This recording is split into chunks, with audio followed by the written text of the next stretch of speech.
ಇನ್ನು ಇವತ್ತು ತೆರೆ ಬೀಳಲಿದೆ ಏರ್ ಶೋಗೆ. ಎಲ್ಲರೂ ಕೂಡ ಬಾನಂಗಳದಲ್ಲಿ ಸದ್ದನ್ನು ಕೇಳ್ತಾ ಇದ್ರು. ಕೆಲವು ಭಾಗಗಳಲ್ಲಿ ಕೇಳಿಸ್ತಾ ಇರಲಿಲ್ಲ. ಬಟ್ ಆ ಜನಸಾಗರ ನೋಡ್ಬಿಟ್ರೆ ಅಬ್ಬಾ, ಏನು ಜನ ಸೇರ್ಕೊಂಡ್ಬಿಟ್ರು ಏರ್ ಶೋ ನೋಡೋಕ್ಕೆ ಅಂಥೇಳಿ. ಏನೆಲ್ಲ ನಡೀತು ಏರ್ ಶೋನಲ್ಲಿ, ಯಾವ ರೀತಿಯಾಗಿ ತೆರೆ ಕಾಣ್ತಾ ಇದೆ ಏರ್ ಶೋ ನೋಡಿ ವರದಿಯಲ್ಲಿದೆ. ಬೆಂಗಳೂರು ಏರ್ ಶೋಗೆ ಅಧಿಕೃತ ತೆರೆ. ಬಾನಂಗಳದಲ್ಲಿ ಉಕ್ಕಿನ ಹಕ್ಕಿಗಳ ರಂಗಿನಾಟ. ಏರ್ ಶೋನಲ್ಲಿ ಫೈಟರ್ ಜೆಟ್ಗಳ ಆರ್ಭಟ. ಏರ್ ಶೋ ವೀಕ್ಷಣೆಗೆ ಭಾರೀ ಜನಸ್ತೋಮ. ಏಷ್ಯಾದ ಅತಿದೊಡ್ಡ ವೈಮಾನಿಕ ಪ್ರದರ್ಶನ ಬೆಂಗಳೂರು ಏರ್ ಶೋಗೆ ಅಧಿಕೃತ ತೆರೆ ಬಿದ್ದಿದೆ. 5 ದಿನಗಳ ಕಾಲ ನಡೆದ ಏರ್ ಶೋನಲ್ಲಿ ಜನಸಾಗರವೇ ಹರಿದು ಬಂದಿದೆ. ಏರ್ ಶೋನಲ್ಲಿ ಹಲವು ರಾಷ್ಟ್ರಗಳ ಜೊತೆಗೆ ಭಾರತದ ರಕ್ಷಣಾ ವ್ಯವಸ್ಥೆಗೆ ಸಂಬಂಧಿಸಿದ ಮಹತ್ವದ ಮಾತುಕತೆಗಳು, ಒಪ್ಪಂದಗಳು ಹಾಗೂ ಬೃಹತ್ ವ್ಯವಹಾರ ಹೂಡಿಕೆಗೂ ಕೂಡ ಸಾಕ್ಷಿಯಾಯಿತು. ಕೊನೆಯ ದಿನವಾದ ಇವತ್ತು ಯಲಹಂಕದ ವಾಯುನೆಲೆಯಲ್ಲಿ ಲೋಹದ ಹಕ್ಕಿಗಳ ಕಲರವ ಕಣ್ತುಂಬಿಕೊಳ್ಳಲು ಭಾರೀ ಜನಸ್ತೋಮವೇ ನೆರೆದಿತ್ತು. ಕೊನೆಯ 2 ದಿನ ಸಾರ್ವಜನಿಕರ ವೀಕ್ಷಣೆಗೆ ಅವಕಾಶ ಇದ್ದಿದ್ದರಿಂದ ಅಪಾರ ಸಂಖ್ಯೆಯಲ್ಲಿ ಜನ ಬಂದಿದ್ರು.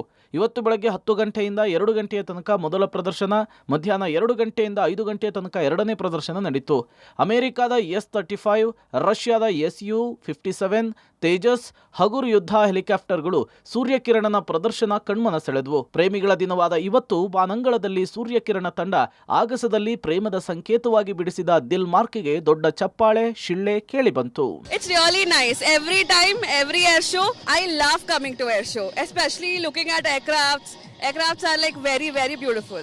Every time I come to air show, I get goosebumps when I see all the aircrafts. So air show is like an emotion. ತುಂಬಾ ಚೆನ್ನಾಗಿದೆ. ನಾನು ಎಲ್ಲರೂ ವರ್ಷ ಬರ್ತಾ ಇದ್ದೀನಿ. ತುಂಬಾ ಚೆನ್ನಾಗಿದೆ. ನನಗೆ ಆಲ್ವೇಸ್ ಸೂರ್ಯಕಿರಣ್ ಅಕ್ರೋಬ್ಯಾಟ್ ಡಿಸ್ಪ್ಲೇ ನನಗೆ ಫೇವ್ರೆಟ್ ಇದೆ.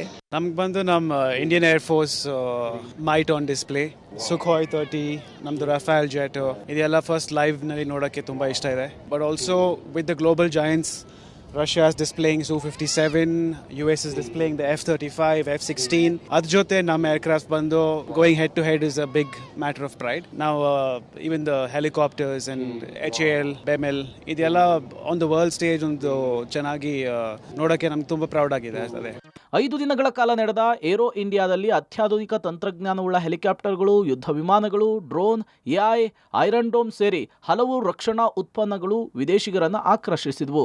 ಹಲವು ರಾಷ್ಟ್ರಗಳೊಂದಿಗೆ ಹಲವು ಉತ್ಪನ್ನಗಳ ಖರೀದಿಯ ಬಗ್ಗೆ ಮಹತ್ವದ ಮಾತುಕತೆ, ಒಪ್ಪಂದಗಳು ಕೂಡ ನಡೆಯಿತು. ಮೊದಲ 3 ದಿನ ವ್ಯವಹಾರ, ಹೂಡಿಕೆದಾರರು, ಗಣ್ಯರಿಗೆ ಮಾತ್ರ ಪ್ರವೇಶಕ್ಕೆ ಅವಕಾಶವಿತ್ತು. ಅದ್ಭುತವಾದ ಒಂದು ಪ್ರದರ್ಶನ ಬೆಂಗಳೂರಿನಲ್ಲಿ ನಮ್ಮ ಯಲಹಂಕ ಏರ್ಬೇಸ್ ಇದೆ, ಇಲ್ಲಿ ಏರ್ ಶೋ ಪದೇ ಪದೇ ಇಲ್ಲಿ ಏರ್ಪಡಿಸಲಾಗ್ತಾ ಇದೆ. ಸಂತೋಷದ ವಿಷಯ, ಇಂಥ ಒಂದು ಪ್ರದರ್ಶನ ಆಗ್ತಾ ಇದೆ. ಭಾರತೀಯ ಉತ್ಪನ್ನಗಳು, ಭಾರತೀಯರೇ ಉತ್ಪಾದಿಸಿರುವಂಥದ್ದು ನಮ್ಮ ತಂತ್ರಜ್ಞಾನ ಇಲ್ಲಿ ಎಲ್ಲನೂ ಕೂಡ ನಾವು ವೀಕ್ಷಿಸಬಹುದು. ಅತ್ಯಂತ ಸಂತೋಷದ ವಿಷಯ, ಹೆಮ್ಮೆಯಿಂದ ನಾವು ಹೇಳ್ಬೋದು. ಭಾರತೀಯರಿಂದಾನೇ ಭಾರತೀಯ ಒಂದು ರಕ್ಷಣೆ ಆಗ್ತಾ ಇದೆ. ಏರ್ ಶೋ ಕೊನೆಯ ದಿನವಾದ ಇವತ್ತು ಈ ಅದ್ಭುತ ಕ್ಷಣವನ್ನು ನೋಡುವುದಕ್ಕೆ ಹೊಸಪೇಟೆಯ ರೈತ ದಂಪತಿ ಆಗಮಿಸಿದ್ದು ವಿಶೇಷವಾಗಿತ್ತು.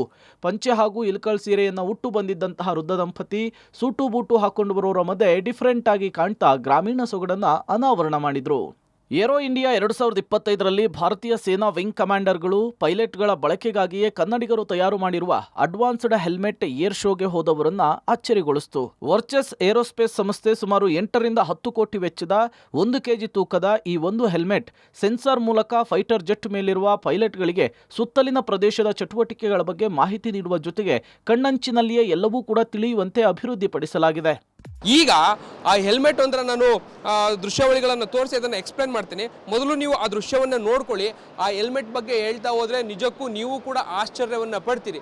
ಈ ಗಮನಿಸ್ತಾ ಇದ್ದೀರಲ್ಲ, ಈ ಹೆಲ್ಮೆಟ್ನ ಬೆಲೆ ಬರೋಬ್ಬರಿ 6 ರಿಂದ 7 ಕೋಟಿ ರೂಪಾಯಿವರೆಗೆ ಆಗುತ್ತೆ.